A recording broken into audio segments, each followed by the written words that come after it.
So networking is just communication among people. We're used to talking to our friends, and that doesn't stress us out. So in a professional setting, we also need to talk to people. I think just business lingo. It's not anything to be afraid of. Forming connections, seeing who they know. To me, networking is all about meeting people, and really, what could be more fun than that? So here at the Impact Center, when we're talking about networking, we think that it's important to think about the following four. So first, be prepared as you're going to the event, know what the event is and what you would like to get out of it. E, know how to enter a conversation in a nice way. E again, be engaging in that conversation so that that person will remember you positively. E again at the end, know how to exit gracefully. So P-triple-E, prepare, enter, engage, and exit. And that's the secret to good networking.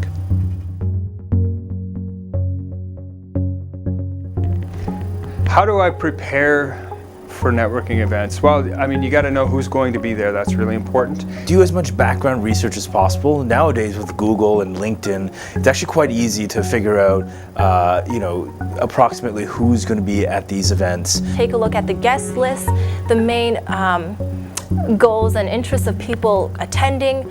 And you got to sort of identify your plan. What are you trying to achieve? If you know what you would like to get out of the networking session, it's easier to approach people and to talk about that. Prepare a couple of questions that I am ready to start with when I meet a person, or at least so I'm not stuck being awkward or asking about the weather or doing something very boring and generic. It's very important to have an elevator pitch of sorts ready. You have to tell them who you are. What do you do? What do you study? What do you want to do? Or maybe even what your startup is about. But try also to link it to the topic of the event. Well, you have to dress appropriate. Is it a very formal event? You know, you'll have to dress up formal. And another thing is to be memorable. Like, for example, if I had this fish shirt on today, people might actually remember the fish shirt, and it sounds silly, but sometimes that can be a positive thing. The less stuff you leave to chance, the better.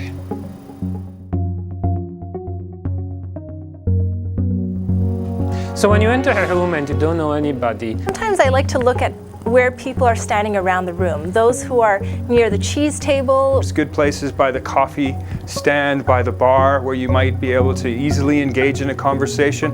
I try to identify groups that are already engaged in deep conversation, people that might be on their own or waiting for somebody to approach them. All right, so the question of breaking into a group, it's always stressful. Read body language, especially if it's in a large group of 3 or more people. You're generally okay to step in and say hello. If it's a very closed group, wait for your moment in the conversation where there's a natural lull to break in. If it looks like an intimate conversation or a very serious conversation between 2 people and they're off in a corner somewhere, maybe don't interrupt. To enter a conversation, you have to be polite. You're just slowly approaching, letting them realize you're there. Hi, my name is CU, and who are you, or what do you do, or why are you here? What is your connection to this event? Be up on current events, be up on sports, be up on the news. So what do you think about the Jays? And be up on what sort of is happening at the conference. It'll arm you with easy ways to break into the conversation and get involved. Get that first conversation in as quickly as possible, because that will really get the ball rolling. So don't be afraid, just go and do it. After the handshake and eye contact, spend the first bit of it listening to what they're talking about. You need to find out what you can do for the people in that group or the people that you're networking with.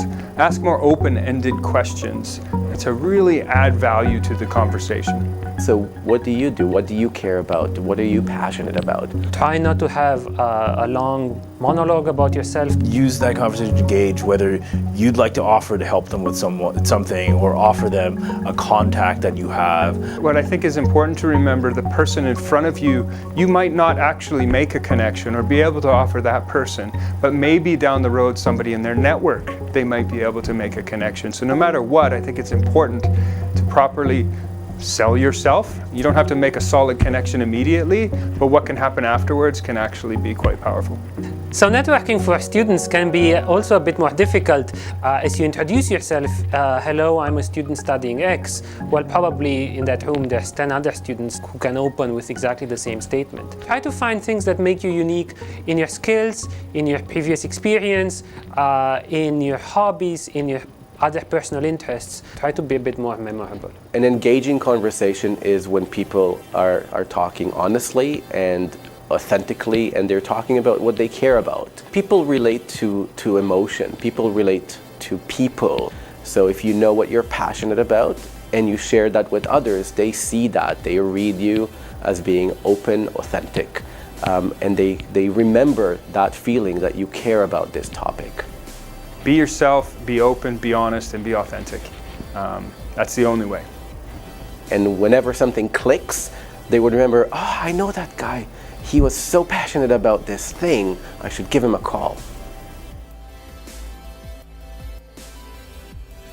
Sometimes it just feels like there's no more productive conversation to be had, or sometimes you just feel that you've been with the same group for too long. These networking events are not there for you to have long one-on-one conversations with other people. It's there for you to get a bit of a taster and exchange some initial information. If the discussion justifies it, exchange business cards and decide if you will meet again. Use a pen to jot down notes about the person, about what we talked about on each business card. Once the conversation reaches a natural point, it's totally fair to say, oh, excuse me. Well, thank you very much for your time. I had a great conversation. I'd like to meet a few other people. Have a good night. Practice your handshake. I find it very annoying when somebody gives me a weak, soft handshake. A couple of times I had my hand crushed. Please try not to do that. As in life, there will be people who will outstay their welcome a bit. And the person you're talking to is pretty much clinging on to you. You know, I'm gonna go get a coffee. Oh, it looks like my glass is empty, so I'm going to go get a refill. Or something to eat from the buffet. Say something like that just to peel yourself away. And hope the person doesn't follow you around. Exactly what they do, yeah. Sometimes they do, actually. So next time you go to a networking event, remember, prepare, enter, engage, exit. And most importantly, don't stress. It's fun.